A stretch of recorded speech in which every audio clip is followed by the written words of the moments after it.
L'IEDRS réalise actuellement des formations à Luxembourg, Metz, Paris et Bruxelles. Une nouvelle session de médiateurs professionnels de l'IEDRS vient de commencer à Luxembourg. 10 stagiaires issus de domaines différents tels que le droit, les ressources humaines, le management ou l'architecture suivront cette formation pendant 14 jours planifiés sur 7 mois. Chercher une formation qui soit rapide. Je suis assez impatiente et je n'aime pas trop la scolarité, c'est-à-dire je ne voulais pas une formation qui commence un mois et qui au bout de 6 mois est sanctionnée forcément par un examen classique. J'ai vu qu'ici il y a différents modules, donc déjà ça me permettait de faire un premier module, de voir si ça correspondait à ce à quoi je m'attendais et je pouvais décider par après de continuer ou de ne pas continuer. Donc ça me laissait une certaine flexibilité et ça me permettait aussi de faire une formation que je pouvais mettre en accord avec mes obligations professionnelles.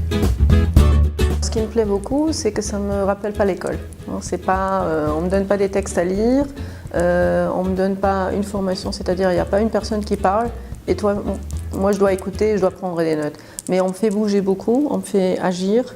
On m'implique et c'est ça ce que je trouve très intéressant, c'est-à-dire que je n'ai pas besoin de passer par cette phase d'uniquement écouter parce que c'est clair à un moment donné, moi je me débranche, mais je suis sollicitée régulièrement et ça me permet de m'impliquer. J'ai réussi à me mettre en question parce que je pensais assez bien pouvoir appréhender une situation, comprendre facilement. Et je me suis rendu compte que je portais moi-même des jugements peut-être un peu trop vite et que certes je laissais parler les gens, ça c'est vrai, je pense que j'ai cette capacité, même si j'adore parler, je pense que j'ai quand même la capacité d'écoute, mais j'enduisais par certaines choses qui peut-être ne correspondaient pas à la vérité ou qui ne correspondaient pas à ce que les gens voulaient me faire comprendre. Et là j'ai déjà appris l'une ou l'autre technique, surtout de remise en question de moi-même, et d'apprécier autrement les situations que je le faisais.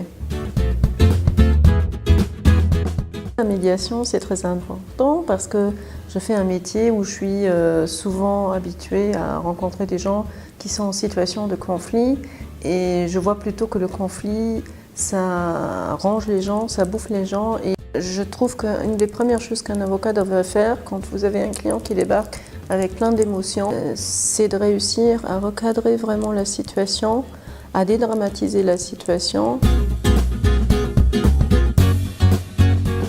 Il y a des situations où la médiation est prévue et où beaucoup d'avocats ne savent même pas qu'elle est prévue ou qui n'ont pas d'intérêt à la proposer. Et parfois, on propose une médiation à un client qui n'en a pas du tout envie et qui ne voit pas du tout l'intérêt.